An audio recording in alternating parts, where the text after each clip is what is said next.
The church age is given these things. After the church age, there's going to be this coming. Okay? And we are being told during the church age, because nobody knows when the church age is going to end. It could have ended 1,927 years ago. It could have ended 504 years ago. It could have ended last year. It didn't.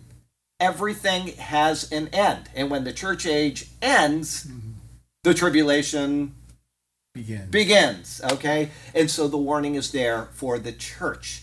If you don't want to participate in what is coming on the world, pay attention. But I just want you to know that if you have that theology in your head, you are incorrect. Okay? Who attends the synagogue? Who attends? Yeah, the Jews. Exactly. Yeah, also, I understand. The Gentiles. I understand that, but his logic is that the 7 letters are to synagogues. They're to Jews of the end times. I know. But once you have hyperdispensationalism in you, it's just like the Jehovah's Witnesses. It is an infection of bad doctrine. And for everything that you tell a Jehovah's Witness, the next thing to do is come out with something else that has nothing to do with anything, and they keep pulling the, you've talked to them, so this is what you get. And, there's a point where you just have to say, I've done my job. Mm-hmm. I'm not doing this anymore. Right. And the thing is that, I won't get into it anymore. No. I'm not mad at this guy. He's a nice guy, but there's a point where you're just beating your head against the wall, and I don't have time for that. The reason why they do that is that it's like, okay, if my life is to argue over whatever my beliefs are, right, then I am insecure with and my what I beliefs. believe. That's exactly because right. I have to argue it, and then I hear myself arguing the pros, so now I know I'm right. Yeah. But even though you're giving me 1,000 things that are against it, it's like they're very insecure about it. So it's just like, I have friends too that I have arguments with, and years ago I'm not talking anymore about it. There's I know you believe something else. else. You believe that. I don't believe that, like, and you're not going to convince me. So please just leave the issue alone. If you want to cause a rift in our friendship, keep this up. That's right. You keep this up because that's all you're going to do. Right. Okay. But there you go. Okay. So once again, I'll read this one more time. And walk in love, as Christ has also loved us and given himself for us, an offering and a sacrifice to God for a sweet-smelling aroma. See, we're a synagogue here. Mm-hmm. We just had our sacrifices, and we're down at the temple. It's crazy thinking. Mm-hmm. Okay, but once you get that, and I feel bad for people that are in cults. I just do. It's like the King James only cult.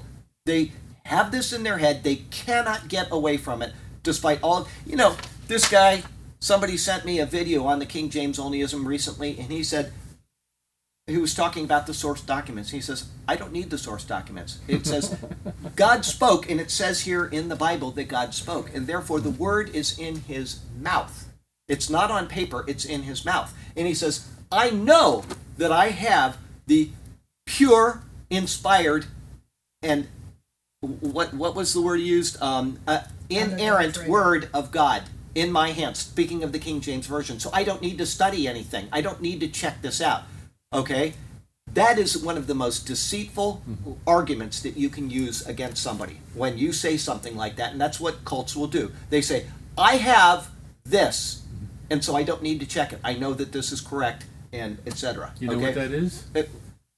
That's right. And they, I don't want to hear it. The thing is, though, that when somebody is in a cult like that, whether it's King James onlyism or Mormonism or whatever else, the reason why they are in those is because they weren't willing to check to begin with. They weren't willing to do the hard work and to check it out. Okay, and there is no doubt about that in my mind. Mm-hmm. It is an easy way. That's why people join Heaven's Gate and they covered themselves up, wore those tennis shoes, and went off to Pluto or whatever the comet that was Schumacher Levy or whatever the comet, and they were Hale Bopp. That's what it was, a Hale Bopp comet. Okay, they didn't have to think their own lives through, and they just said, okay, I'm going to do this.